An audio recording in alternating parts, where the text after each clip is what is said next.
Welcome to special edition. హీరోకు ఉండే image వేరు. షూటింగ్ టైంలో సెట్స్లో గౌరవం, థియేటర్స్లో బొమ్మ ఆడుతున్నప్పుడు ప్రేక్షకుల చేత చప్పట్లు, కేరింతలు, ప్రీ రిలీజ్ ఈవెంట్లో అభిమానుల అల్లర్లు. ఆ రేంజ్లో వెలిగిపోతున్న ఎవరైనా విలన్ క్యారెక్టర్స్ ప్రధాన పాత్రల్లో నటిస్తారా? అలా నటించిన వారిని విజయ్ సేతుపతి అంటారు.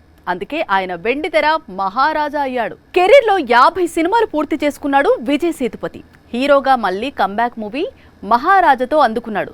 సినిమాకు అన్ని వర్గాల నుండి ప్రశంసలు దక్కుతున్నాయి. సేతుపతి కెరీర్లో భారీ హిట్గా నిలిచింది మహారాజా. ల్యాండ్ మార్క్ మూవీ అంటే ప్రత్యేకంగా ఉండాలి.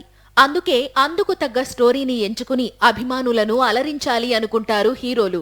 విజయ్ సేతుపతి 50వ సినిమా కోసం కూడా అదే చేశాడు. చాలా కాలం ఎదురు చూసి మహారాజా కథను సెలెక్ట్ చేసుకున్నాడు. అందుకు తగ్గ ఫలితం అందుకున్నాడు. మహారాజాకు మంచి రెస్పాన్స్ వచ్చింది. ప్రేక్షకులు బ్రహ్మరథం పడుతున్నారు. క్రిటిక్స్ కూడా ఈ సినిమాను మెచ్చుకున్నారు. విజయ్ సేతుపతి నటించిన హారర్ జానర్ మూవీ పిజ్జా తరువాత తెలుగులో మరోసారి సరైన రిజల్ట్ దక్కించుకున్న సినిమా మహారాజా. మహారాజా తమిళ్, తెలుగుతో పాటు మలయాళ, కన్నడ లాంగ్వేజెస్ లో కూడా మంచి వసూళ్లు రాబడుతోంది. 20 కోట్లతో నిర్మాణం జరుపుకున్న ఈ సినిమా 3 రోజుల్లోనే బ్రేక్ ఈవెన్ పూర్తి చేసుకుంది. సేతుపతి కెరీర్లో భారీ విజయంగా నిలవబోతోంది. మహారాజా ఇంత పెద్ద విజయం సాధించడానికి కారణమేంటి? ప్రేక్షకులను ఇంతగా ఆకట్టుకోవటానికి రీజన్ ఏంటి? సినిమాలో ప్రేక్షకులకు అంతగా కనెక్ట్ అయిన అంశాలేమున్నాయి? మహారాజా ట్రైలర్ విడుదలైనప్పుడే ఇంట్రెస్ట్ క్రియేట్ చేసింది. లక్ష్మి కనిపించడం లేదు అని సేతుపతి పోలీస్ కంప్లైంట్ ఇవ్వడం లాంటివి ఈ ట్రైలర్లో చూపించారు. ఈ లక్ష్మి ఎవరో తెలుసుకోవాలి అనిపించింది. సినిమా చూడాలి అనే క్యూరియాసిటీ కలిగింది. ఇక మొదటి ఆట పూర్తయిన తరువాత పాజిటివ్ టాక్ రావడంతో థియేటర్లో వెళ్లే ప్రేక్షకుల సంఖ్య పెరుగుతూ పోయింది. నిథిలన్ స్వామినాథన్ సినిమాకు దర్శకుడు. ఈ సినిమా స్టోరీ సింపుల్ గానే ఉన్నా కథనంతో దర్శకుడు కనికట్టు చేశాడు. అందుకే ప్రేక్షకులు నీరాజనాలు పడుతున్నారు. తండ్రి కూతుళ్ల అనుబంధంతో పాటు క్లైమాక్స్ లో థ్రిల్ చేసేలా ఉన్న ట్విస్ట్ సినిమాకు భారీ విజయాన్ని కట్టబెట్టాయి. గత 6 ఏళ్లలోనే 25 సినిమాలను పూర్తి చేసుకున్నాడు విజయ్ సేతుపతి. అంటే ఎంత బిజీగా ఉన్నాడో అర్థం చేసుకోవచ్చు.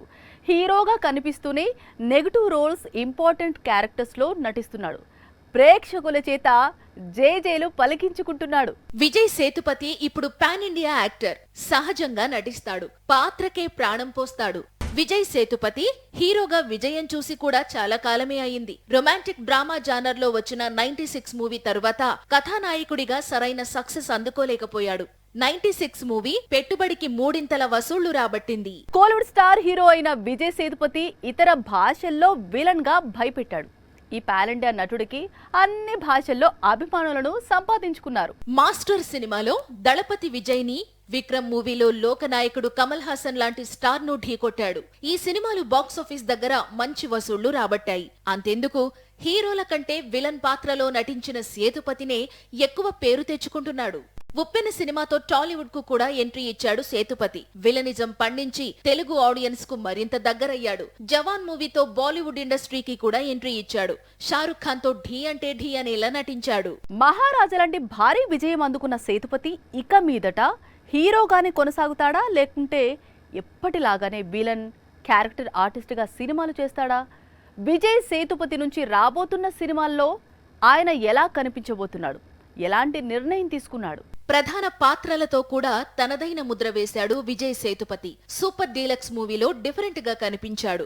లింగ మార్పిడి చేసుకునే పురుషుడి పాత్రలో కనిపించాడు. ప్రేక్షకులకు ఈ పాత్ర బాగా కనెక్ట్ అయింది. ఈయన కెరీర్ లో బెస్ట్ క్యారెక్టర్స్ లో ఇది కూడా ఒకటి. తెలుగులో ఉప్పెన సినిమా కంటే ముందుగానే చిరంజీవి నటించిన సైరా నరసింహారెడ్డి మూవీలో ఓ ప్రధాన పాత్రలో నటించాడు. రాజాపండి క్యారెక్టర్ లో ఆకట్టుకున్నాడు. విజయ్ సేతుపతిలో యాక్టరే కాదు, playback singer, producer, dialogue writer కూడా ఉన్నాడు. దర్శకత్వం చేసే ఆలోచనలో కూడా ఉన్నాడట. మరోవైపు ఫర్జీ వెబ్ సిరీస్ లో కూడా నటించాడు. విజయ్ సేతుపతి నటిస్తున్న గాంధీ టాక్స్ సైలెంట్ మూవీగా తెరకెక్కింది. ఇక మిస్కిన్ దర్శకత్వంలో ట్రైన్ అనే సినిమాలో కనిపించబోతున్నాడు. అలాగే బాలీవుడ్ లో కూడా మరో సినిమాకు సైన్ చేశాడు. ఇది వాల్టి స్పెషల్ ఎడిషన్. మరో స్పెషల్ ఎడిషన్ లో మళ్ళీ కలుద్దాం. Until then this is Anjali signing off. By.